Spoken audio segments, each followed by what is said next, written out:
everybody. Before we start this episode, I just want to say something about the tragic assassination of Charlie Kirk. He was 31 years old, and while I obviously was not a fan of his politics, there is no place for political violence in this country. We've seen far too much of it recently, and unlike what President Trump said, unfortunately, we've seen this violence on both sides. I spoke a few months ago about the assassination of Melissa Hortman, the Minnesota state legislator who was a friend of mine. The increase of political violence is absolutely chilling. Now, today's show is about violence, not political violence, but criminal violence. My guest is Baltimore Mayor Brandon Scott. Mayor Scott is in his second term as mayor, the first Baltimore mayor to be reelected in over 20 years. Baltimore has been in the national news recently because Trump has called it a hellhole and wants to send the National Guard. Mayor Scott doesn't want them there because, frankly, they won't help address the problem of violence in his city. You're going to be very impressed with Mayor Scott, I can tell you, because he has been incredibly successful in reducing homicides in the city to a 50-year low, and he's done it through a very comprehensive, multifaceted approach that he would tell you that Trump wouldn't have the first clue about. Mayor Scott told me he saw a person get shot for the first time when he was just 8 years old, so he takes the issue of crime and violence very seriously. So we're here today with Baltimore Mayor Brandon Scott. It is a great one, for a change. I'm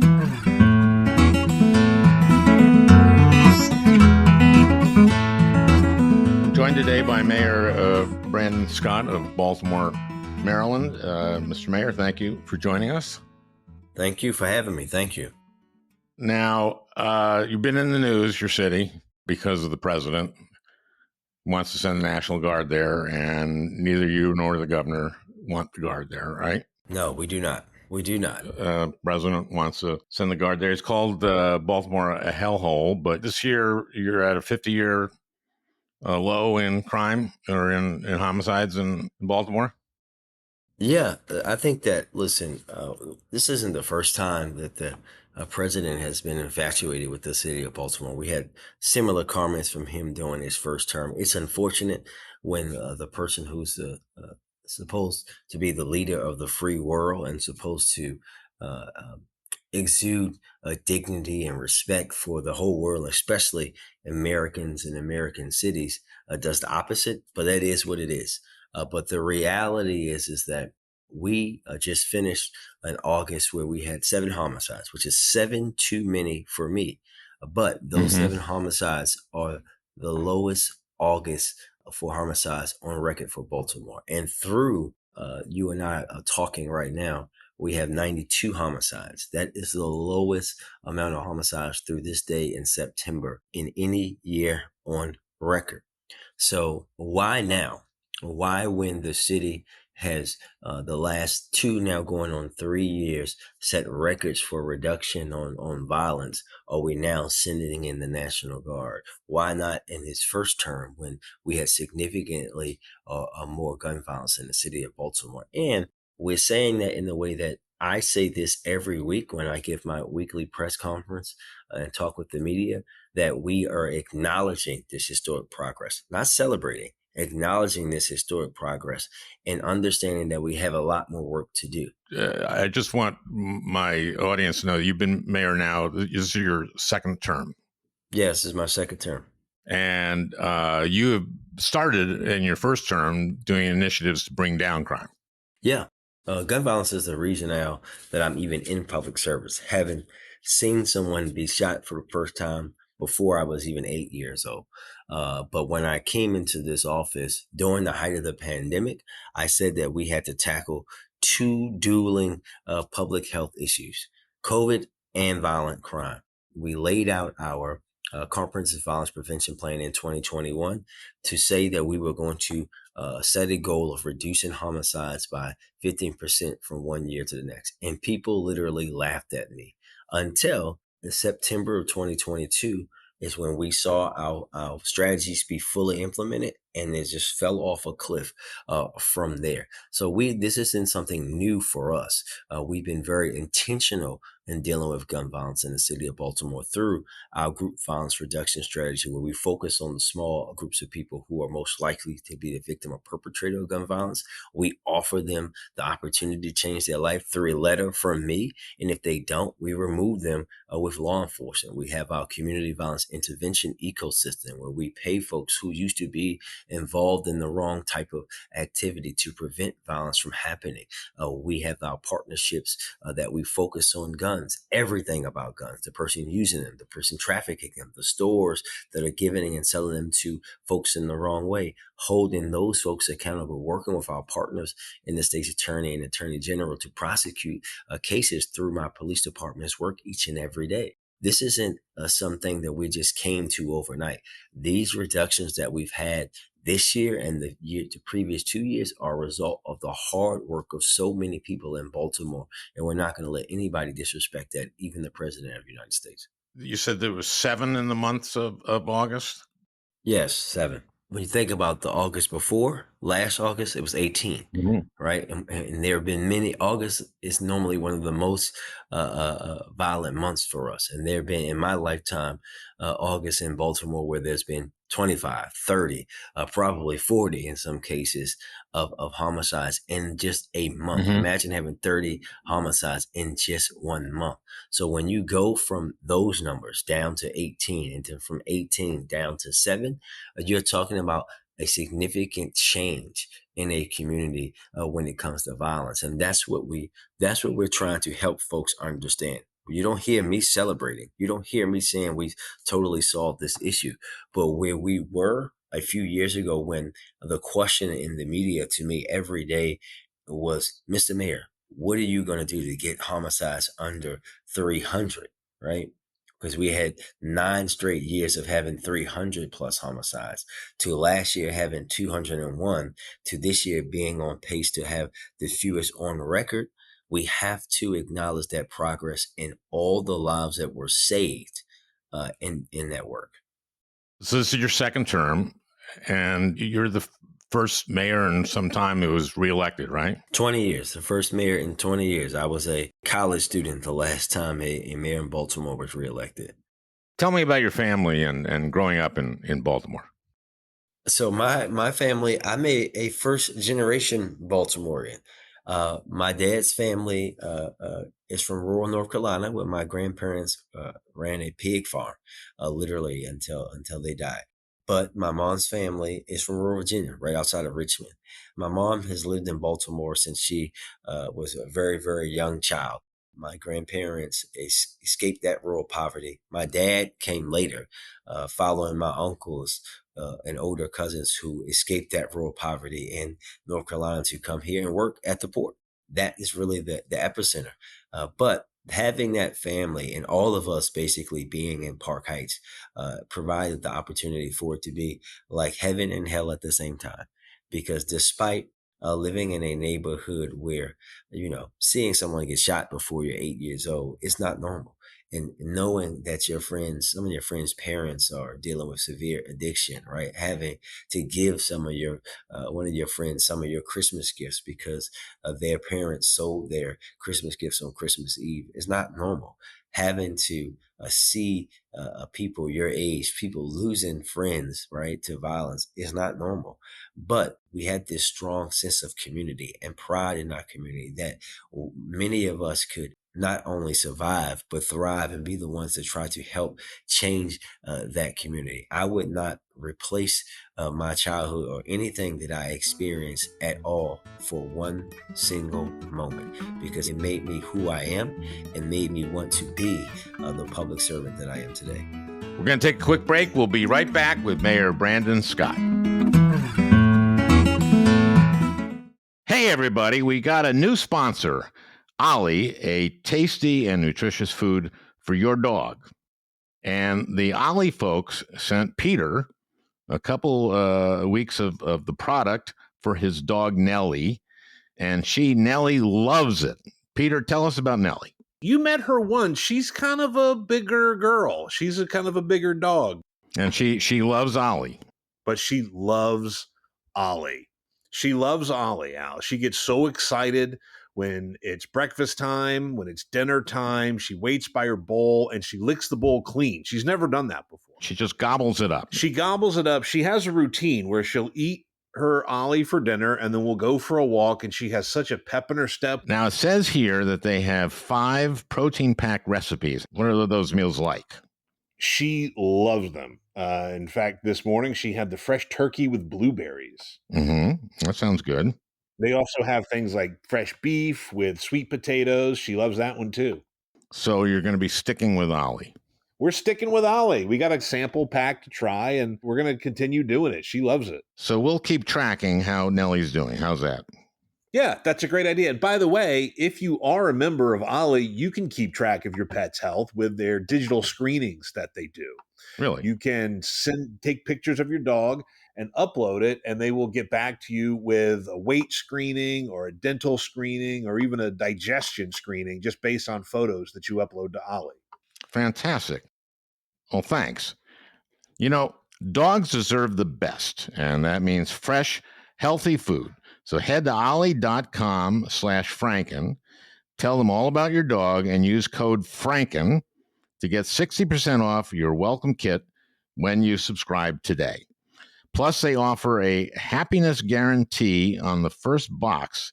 If you're not completely satisfied, you'll get your money back. That's Ollie, OLLIE.com/Franken, and enter code Franken to get 60% off your first box.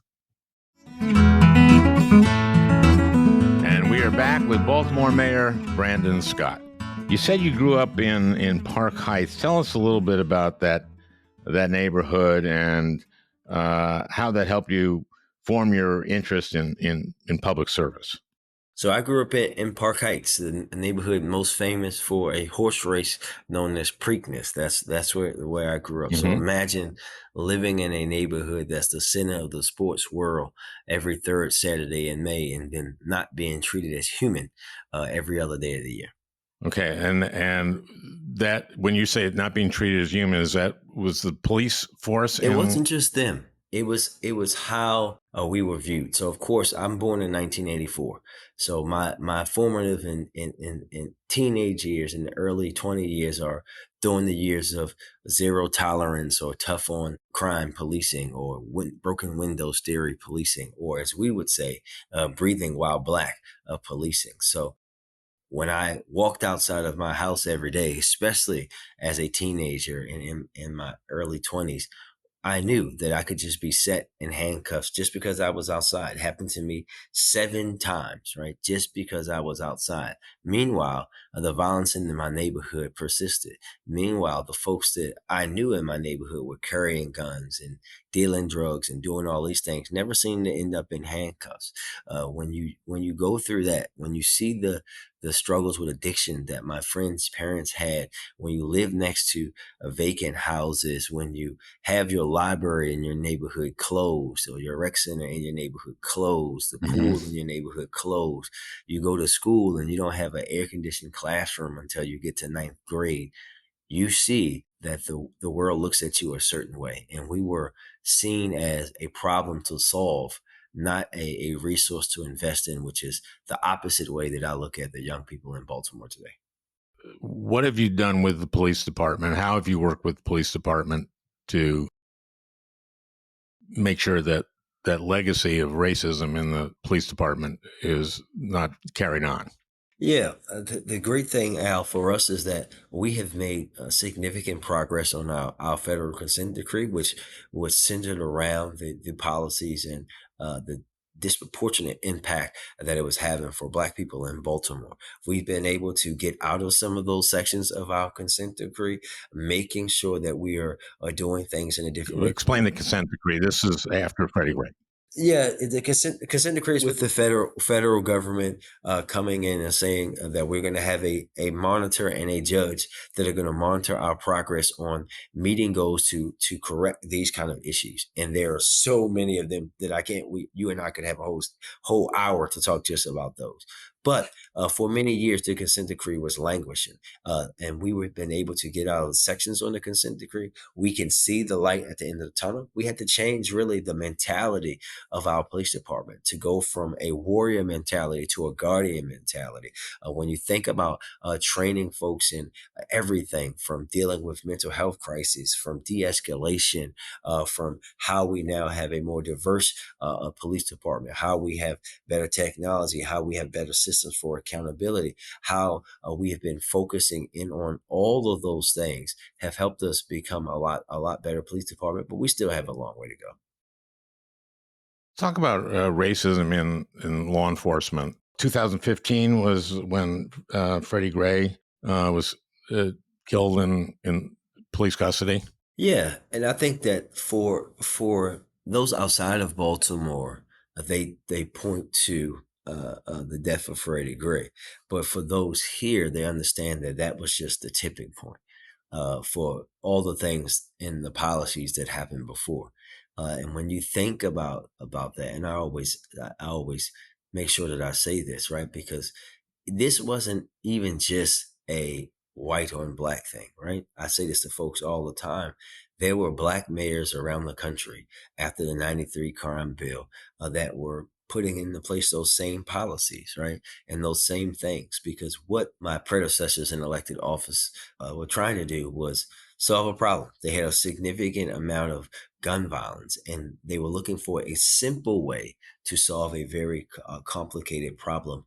And the policies that they put in place, especially in a place like Baltimore, that is the birthplace of racial redlining. So the neighborhood I grew up in was one of the first neighborhoods that went through that process. The first redlining bill was signed in the room next to the one that you and I are talking in today, right? So when you live in the city that birthed that also has the poster child for these highways that were built and destroyed black neighborhoods predominantly. But in Baltimore's case, they destroyed this middle class black neighborhood in West Baltimore where there were businesses, homeowners, schools, all of these things.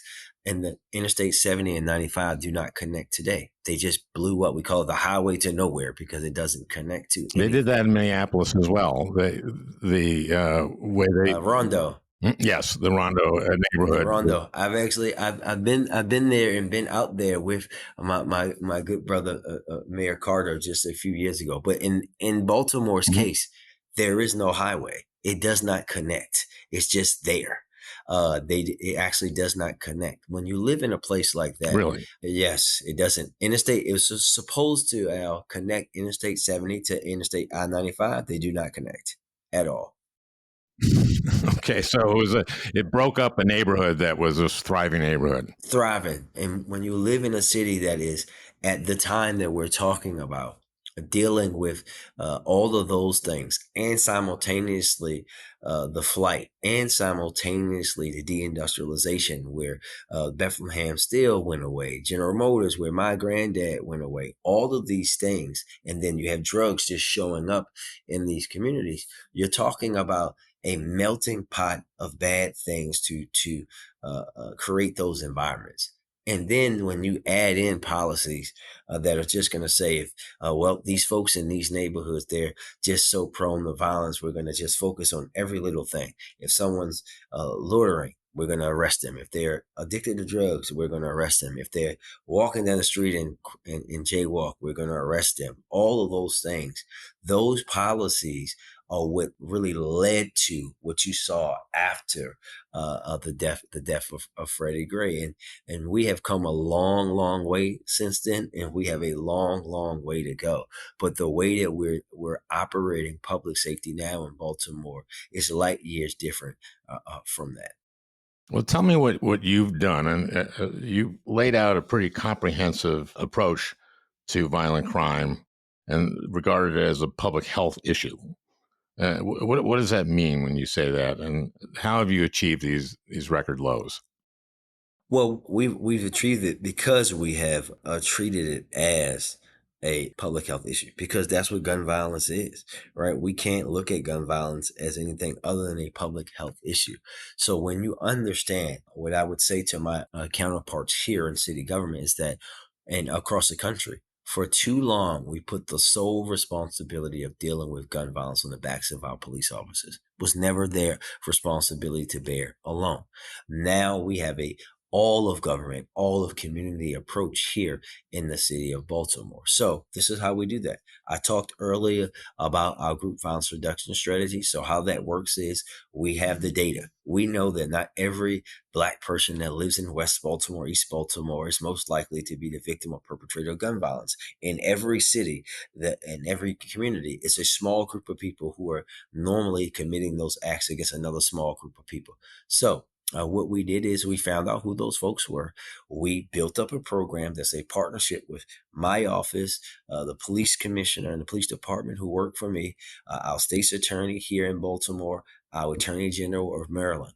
But we have our community moral voice partners where we actually go and give what we call custom notifications to these individuals with a letter from me. I know who you are. I know what you do. We want you to stay alive, but you cannot do that doing what you're doing, and we will not allow you to continue to do what you're doing. You can either take us up on whatever assistance you need for you and your family to live in a better way, or we will remove you from the neighborhood. Many people have taken us up on that. We have folks that are working for city government and other places around the city who were GVRS participants, right? And then we have others that we had to remove. The police arrest them. Sorry, GVRS. What does that stand for? The group violence reduction strategy. Okay, I'm sorry. Yep. And so that's one section of it. And then when they don't, we police arrest them, turn them over to the state's attorney or the attorney general, whoever's taking the case, to remove them. Then we have our community violence intervention work, be it through Safe Streets, which is a city program. We play violence intervention workers, folks who used to be involved in that life, to go out and prevent and mediate basic conflicts from happening. Because contrary to popular belief and folks who thinks that all of this violence that's happening in cities is just like the 90s, where it's always drug wars. No, overwhelmingly these days, it is interpersonal conflict. Even if a person is involved in that life, a lot of times it has nothing to do with what they do for a living. It can be something as simple as someone sending someone's girlfriend a message on Instagram. But those folks intercede and try to calm those things down. We also have a deep focus on guns, people that are using guns and trafficking guns, right? We hold them accountable. We've been able to hold gun manufacturers accountable. We sued Polymer 80, the nation's largest ghost gun company, and won, ending their business in Baltimore and in Maryland. Explain ghost guns for me. Ghost guns are these very hard to trace guns that don't have serial numbers, where you go online and they do not check for background or age, right? So some 12-year-old can go online and order 3 separate parts of this kit and put together a gun at home. Very dangerous thing. And we saw this in the increase in ghost gun recoveries go from 20 something in 2019 to 400 and something in 2022. It was a huge problem for us, and we knew that we had to handle that issue. But our suit not only ended in their business ending here in Baltimore, but the state of Maryland and that company also now is basically out of business. Just last week, we announced that a jury ruled in our favor, awarding the city of Baltimore $62 million in a lawsuit against Hanover Armory, a gun store in Anne Arundel County, for selling ghost guns to folks in Baltimore without background checks, without checking for ID. But we also arrested individuals. Just last year alone, my police department seized 2,500 weapons. But at the same time, we're making historic investments into education, into wrecking parks, into job opportunities, and to housing, because we have to have an all and above approach to dealing with this issue. And what are you doing in terms of schools, and particularly a summer? You've just come through a summer. What's your approach to kids in school? So one, no mayor in the history of Baltimore has ever put more money into city schools than I have, right? It's the largest. We've opened, I think in my time as mayor now, 12 new or renovated school buildings, and we have another that we're going to be doing very shortly. But it doesn't just end there. Our Department of Rec and Parks operating budget has increased by 40% since I took office. We have a $200 million capital campaign.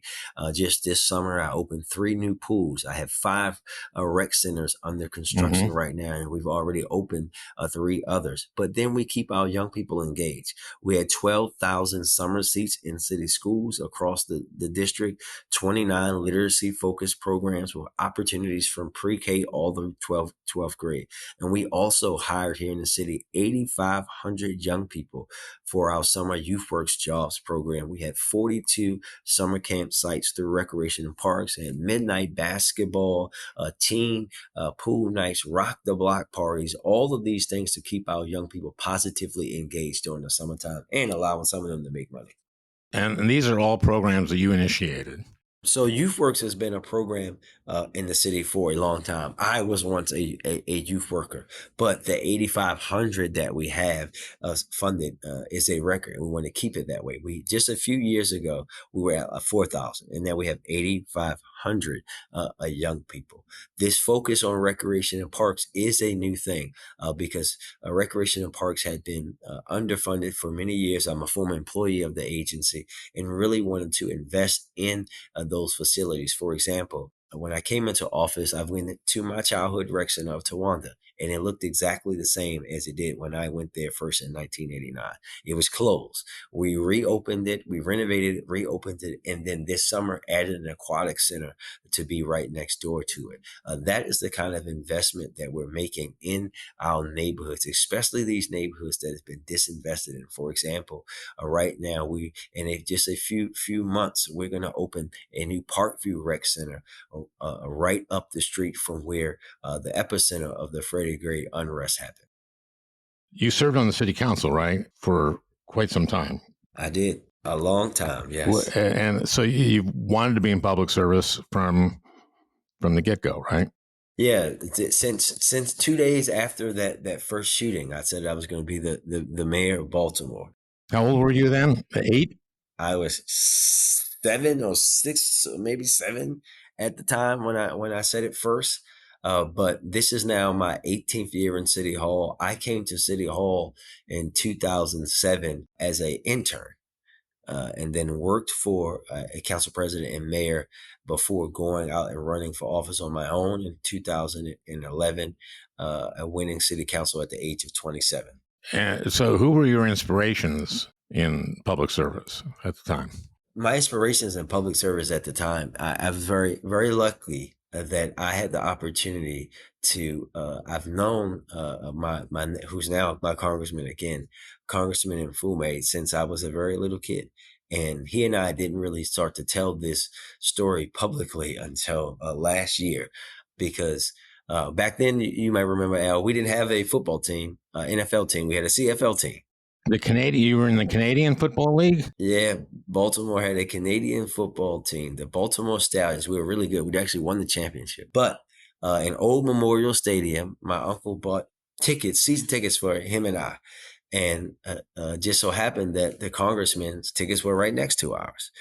And we, one day, I actually had surgeries on my throat for adenoids and all these other things, Al, and I had lost the confidence in my voice. I very rarely talked, which is a shocking thing for most people about me today. Yes.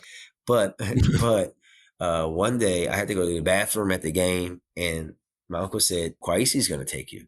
And he took me aside in that bathroom, and he had this conversation with me about, he knew what I wanted to be. And he reminded me that I could be whatever I wanted to be, that it was in me, but I had to believe in myself and remember the lineage and the people that I come from.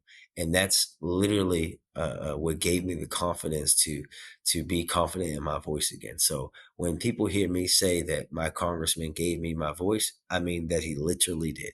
So I had the blessing to have him. This is Mfume. Yeah, Congressman Mfume. And then I had the blessing to as a young staffer and young councilman to be a personal mentee of Congressman Elijah Cummings, and Hmm. who pulled me aside at a time where basically at that time, no black male elected official in Baltimore would really talk to me other than him. Because I came in and disrupted an old guard, I beat a machine to get my position, and he took me aside. I love them both dearly, but my big sister, Mayor Rollins Blake, is the person who brought me to City Hall.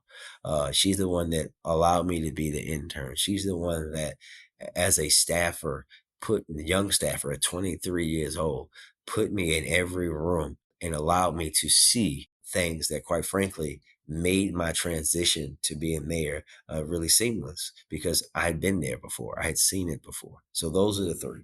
And how long were you on the city council? I was on the city council from 2011 until 2020, 9 years. And what kind of work did you do in the city council? My work was focused on public safety. Actually, this comprehensive violence prevention plan that you and I are speaking about is required by law, a law that I passed as a city Really? council member. But that I was the chair. Yep, I was the chair of the public safety committee even before the unrest and the death of Freddie Gray. Baltimore, there's video of me talking about this spike in violence in 2015. Prior to that, that was my focus. The first bill that I did around anything was about the police department. That's what my focus has been. I did a lot of work about young people as well, creating more opportunities for young people, changing our curfew law to focus on providing services and things for young people and our families. I passed Baltimore City's open data law. There's been a lot of them. I've probably forgotten most of them at this point. And was your goal always to be mayor? Always. That's it. I'm living my lifelong dream. And are you term limited, or what's the deal there? This is my second term. There were some folks who sought out to put term limits on the mayor of Baltimore, most notably Sinclair Broadcasting. So they did. There was a law passed about that, but it goes into effect starting this term, not my first term. So I actually can do another term. I can do 4. You can do 4, so that means you can do 2 2 terms. more. I see. Yep. Okay, and you plan to do that? I take it. Right now, my plan is to run for reelection. That obviously that can change. I will have to when the time comes. I have to talk with my family about that first, obviously.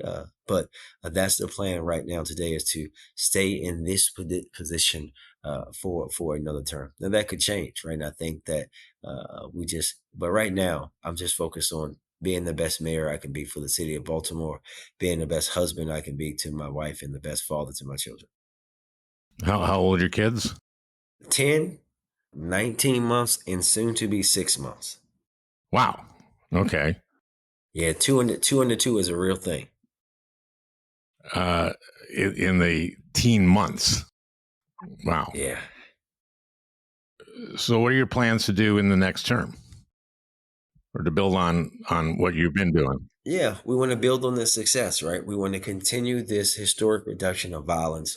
We want to be fully into our 15. We're beginning now our 15-year plan to eliminate vacant housing in Baltimore, which has been another longstanding issue. When I came into office in 2020, we had 16,000 vacant properties.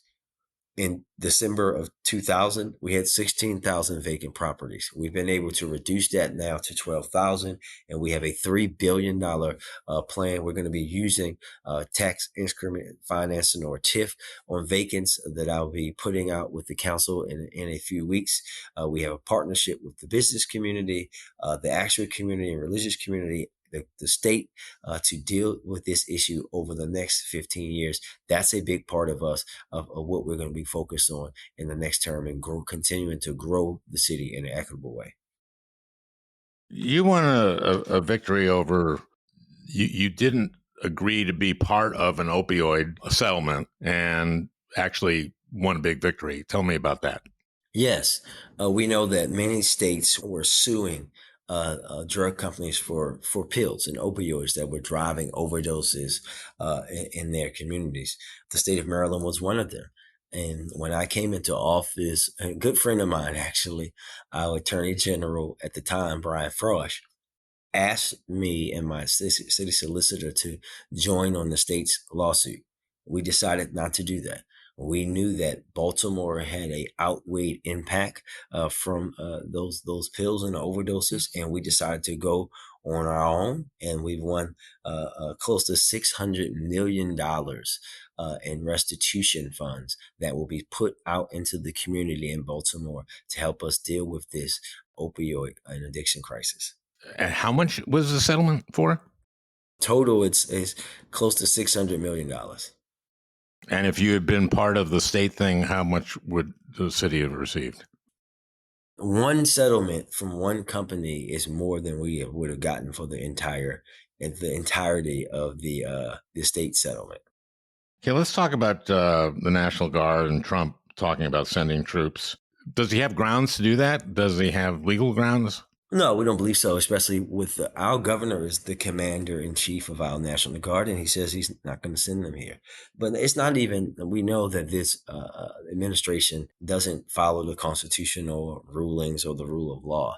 But I think that what we have to understand is that if he decides to send the National Guard or some other folks here, we, along with the state of Maryland, will take whatever appropriate action we can take, legal or otherwise. But the most important thing, Al, is that it's not needed. Again, why at a time when we have our lowest amount of violence ever would you do that? But there are ways that we've listed up that the president and his administration and others can actually support, not just Baltimore, because all of these cities who just happen to have all be led by Black mayors and have significant Black and brown populations are seeing historic reductions.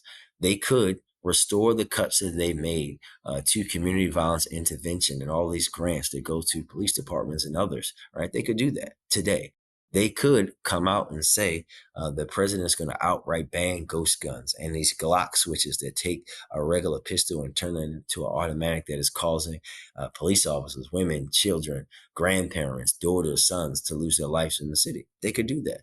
They could come out and say that he's going to repeal the T. Harton amendment and allow local leaders like myself to actually know exactly where the guns that they're using to commit of crime in our city come from. Because right now they prohibit us from knowing that, even though we know for us that 60% of the guns recovered by BPD come from out of state. They could do all of those things.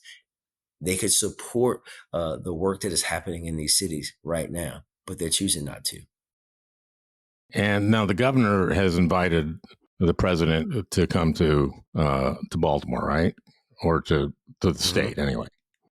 Yeah. But you don't want him.